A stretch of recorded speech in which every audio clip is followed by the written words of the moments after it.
Hi everyone, my name is Siti Zulaikha and I'm a Naluri Dietitian. Today I will bust some common diet myths.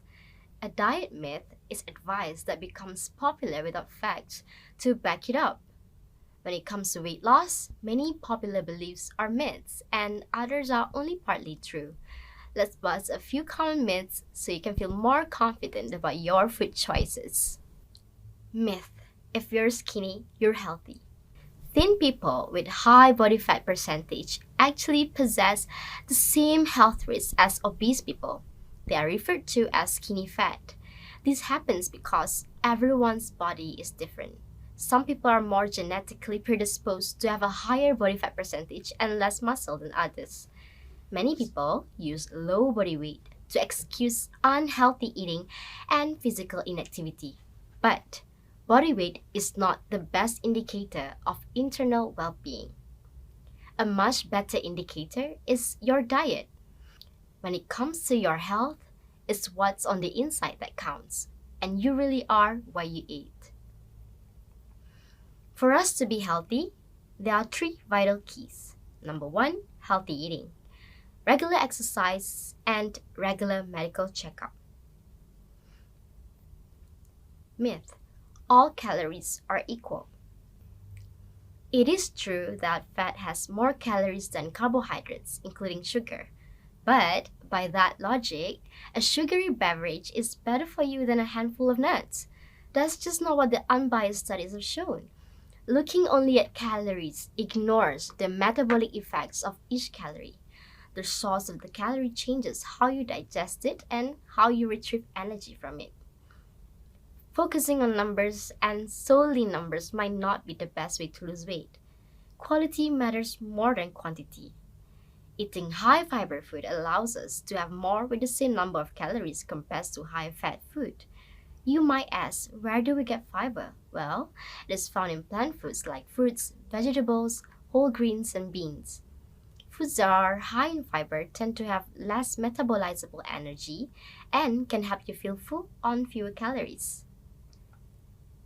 Today, you can look at food differently.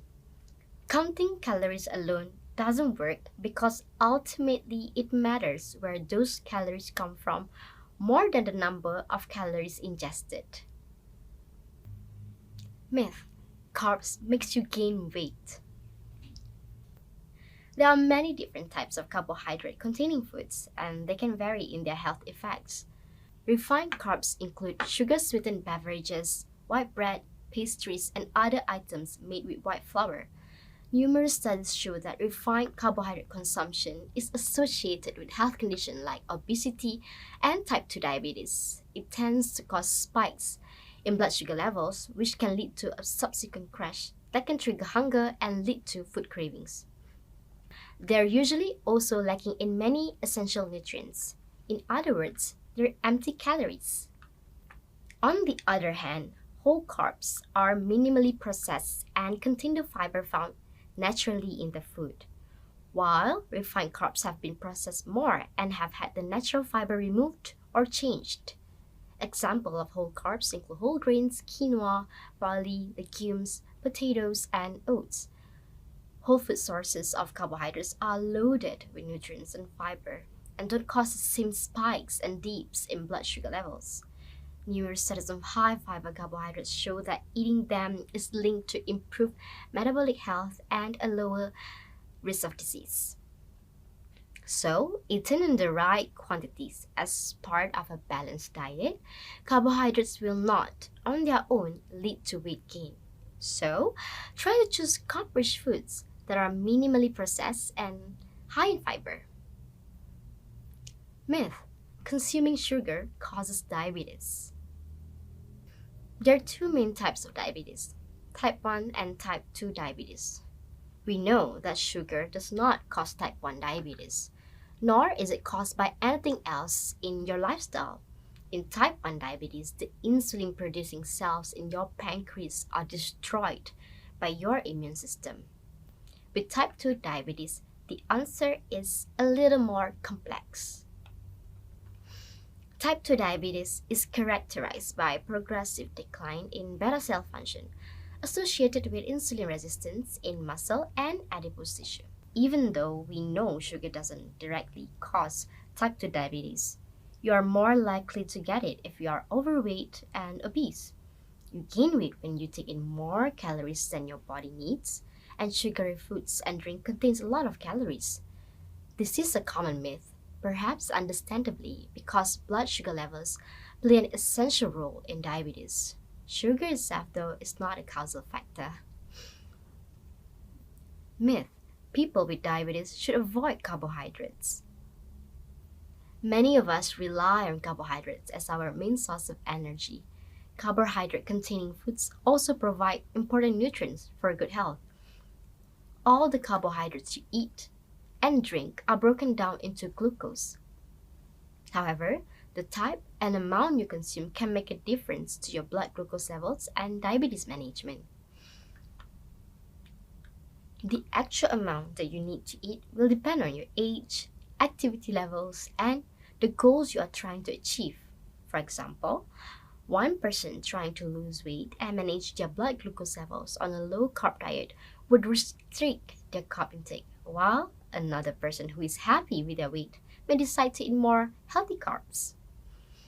The total amount of carbohydrate eaten will have the biggest effect on your glucose levels after eating. So, it is important to know how much you are actually eating. Evidence suggests that including the right amount of carbs, protein, and fat can help in managing blood glucose levels. However, monitoring the total amount of carbohydrate intake remains a key strategy in achieving glycemic control. Total amount of carbohydrate intake can be monitored using grams, exchange lists, household, or hand measures as long as it is practical to follow. Myth: all cholesterol is bad for you. Some types of cholesterol are essential for good health. Our body needs cholesterol to perform important jobs, such as making hormones and building cells. Cholesterol travels through the blood on proteins called lipoproteins. There are two types of lipoproteins that carry cholesterol throughout the body. Number one is LDL, low density lipoprotein, sometimes called bad cholesterol. It makes up most of our body's cholesterol. High levels of LDL cholesterol raise risk for heart disease and stroke. HDL, high density lipoprotein or good cholesterol, it carries cholesterol back to the liver. The liver then flushes it from the body. So, high levels of HDL cholesterol can lower the risk for heart disease and stroke.